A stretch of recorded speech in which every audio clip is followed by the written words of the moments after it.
Blades fans, subscribe to Blades Ramble. Up the Blades.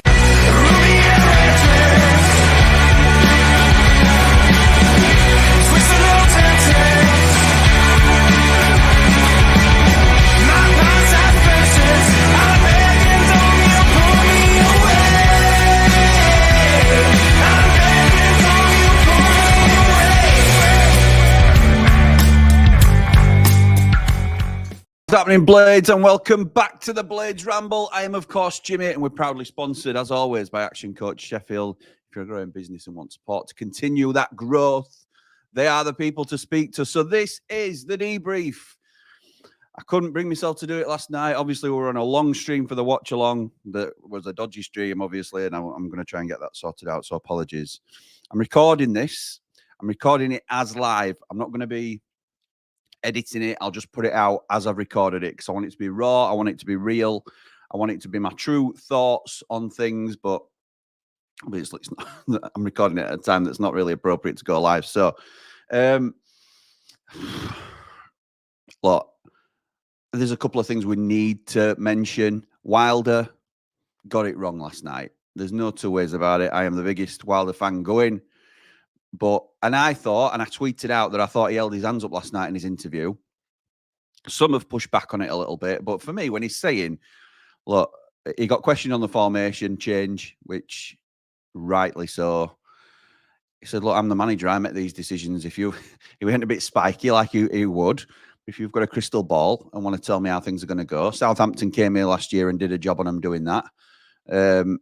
It just didn't work for us. I'm the manager. I make those decisions, and maybe I have to look at that. That, for me, is taking responsibility.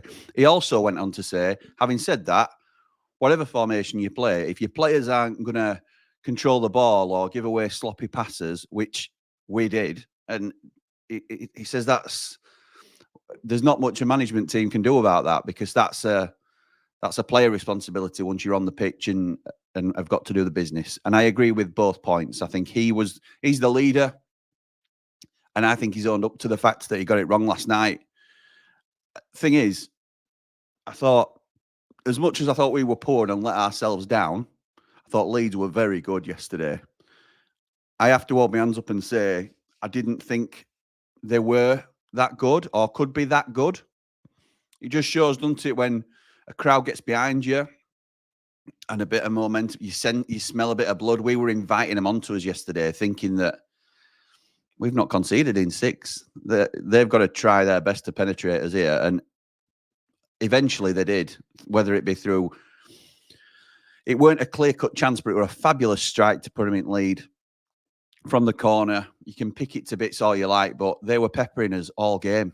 And you'd expect us then... We got a comment last night on live stream that said, from that point, you expect us to be on the attack. Of course you do. That's right. That's how it tends to ebb and flow. And I even said in the stream at about 70 minutes, well, at least now, even though they've scored, at least now it should be all Blades because we've got to go for it. We've got to throw things for it. Didn't happen. We were second best throughout to everything. Fair play to Leeds. I thought they played top level that they can probably play. And if they, on the day, they were the better team. There's no getting around it. There's no get out of jail free card for me or anything like that. It's not a case of, oh, well, they weren't great because of us, or it were because of us they got the... No, I thought they were great and I thought we were poor. And I thought together that combination did not mesh well for Sheffield United last night. So Wilder got it wrong, going 3-5-2 and not playing Raksaki is mind-boggling.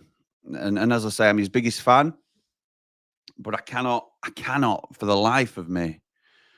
The thing is, our 11 is as good as anybody in this league, and we keep saying it. And there's not a lot of people. And look, that's just my opinion, but I don't see many in our comments section or many online that I see disagreeing with that strongly. You might not think we're the best 11, but we're certainly up there. And on form, we should be going to Leeds United confident that our best team can do a job on them. And we're never going to know whether that is the case because we didn't start Raksaki. We didn't start with the strong... We didn't start Gilchrist. They played Shackleton instead of Gilchrist. And I thought that were a strange one. I'm not saying Shackleton were poor. Look, I think some people see what they do on the ball and or just slightly off the ball where we're in possession and he's sprinting and he's putting all the effort in and he is a blood and thunder type player. He'll give everything. He'll throw himself in, and that's what we want. That's what we want as a Sheffield United squad man. That's great, but Alfie Gilchrist's a better player. There's no two ways about it. It's levels. Excuse me. There were a few times Shackleton got whizzed past yesterday on that left-hand side by Firpo. You've got to play your best team. You've got to play your best team. I thought Ollie Arblaster wasn't really at the races, and we love Ollie Arblaster. We all love Blaster. But I thought I was disappointed in his performance. I was disappointed in a lot of performances, to be honest. Thought Reece Norrington-Davies did himself proud. Looking back on Sousa's performance, which a lot pointed out at the time, I thought Sousa played well. Broke up a few dangerous attacks. Other than that, I mean, I'm a big Kiefer Moore defender. People are going in on him today. I certainly don't think he was one of the poorer players, but he certainly had, particularly that moment with the lazy pass back, which Nonto picked up. That were a glaring error on what I thought was overall a pretty good game for Kiefer. The elephant in the room that we have to talk about is Callum O'Hare. And I'm not yet digging him out, particularly mentioning him I am a little bit. But talk to me about Callum O'Hare, and I want to see your comments about it. I want to know what your honest thoughts are about it. I think we're 10 games in now. One of viewers last night put in the comments that between him and Moore, we've got one goal in 10 games, as in like one that they've put together. It's not a great combination. It's not really working with Kiefer Moore. I have to say, I think Callum O'Hare's flattered to deceive so far. I still think he's a very good player at the level. But we're sacrificing Gus Hamer.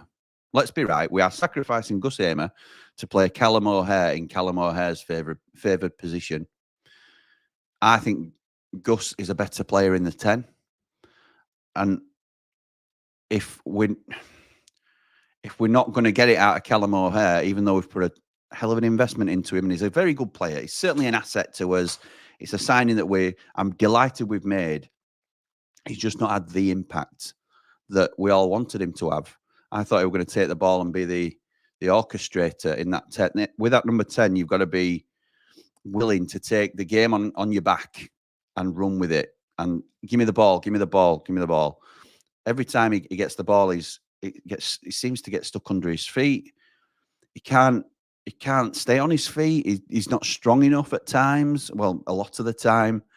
Him and Kiefer don't seem to be not necessarily, well, even communicating, but not really reading the way each other are playing. He's not close enough to Kiefer Moore. He's not running beyond. Something my Mountain mentioned last night. We've got nobody that runs beyond Kiefer Moore. He tries his best to stay at the point of the attack, does Kiefer Moore, but there's times where he drops in to try and win the ball. So if he drops deep for a flick on, there's nobody running beyond. There was one time yesterday that Callum O'Hare ran past Kiefer Moore. It were a brilliant flick on from Moore in the first half. Callum O'Hare runs past him and easily muscled off the ball, lands flat on his face, and you think, you need to be stronger there. You need to be stronger. I think it's time we started not just selecting Callum O'Hare because he's Callum O'Hare. I'm not saying we drop him completely, but I don't think he needs to be the quarterback, if you like. I don't think he needs to be the main man in the side that we build around, because it's not working that way. And I say all this very loosely after one game, because the thing that I'm going to move on to, but just let me finish on this point. I think Gus Hamer is our best player. Him and Ollie Arblaster are our best two players, in my opinion. But I think Gus is our most technically gifted player. Play to your best player's strengths. If you put Gus Hamer in the 10 for 3 or 4 games, try Callum O'Hare on the left, see what he's like coming inside. I know he's not a natural left winger, but we've got to try something and for goodness sake, get Raksaki on against Borough. But I had to mention the Leeds game and my frustrations. We got it wrong on the night collectively. Manager, players didn't turn up and weren't at the level that we needed to be. But the beautiful thing about the Championship is there's another game around the corner, and it's a tough game. We're away at Middlesbrough. I think beforehand somebody pointed out in the comments, and I thought it was a nice way of looking at it, and it's the only way we can look at it now. We'd have probably taken, particularly if they weren't back to back, you'd probably agree that taking a point at Elland Road and a point at the Riverside are decent results. You don't particularly want to have that mindset when they're back to back because you don't want 2 points out of 6. But now, if we go to Middlesbrough and win, that's 3 points from both games. So it's actually better. And I'm not, that is obviously the most optimistic way of looking at it.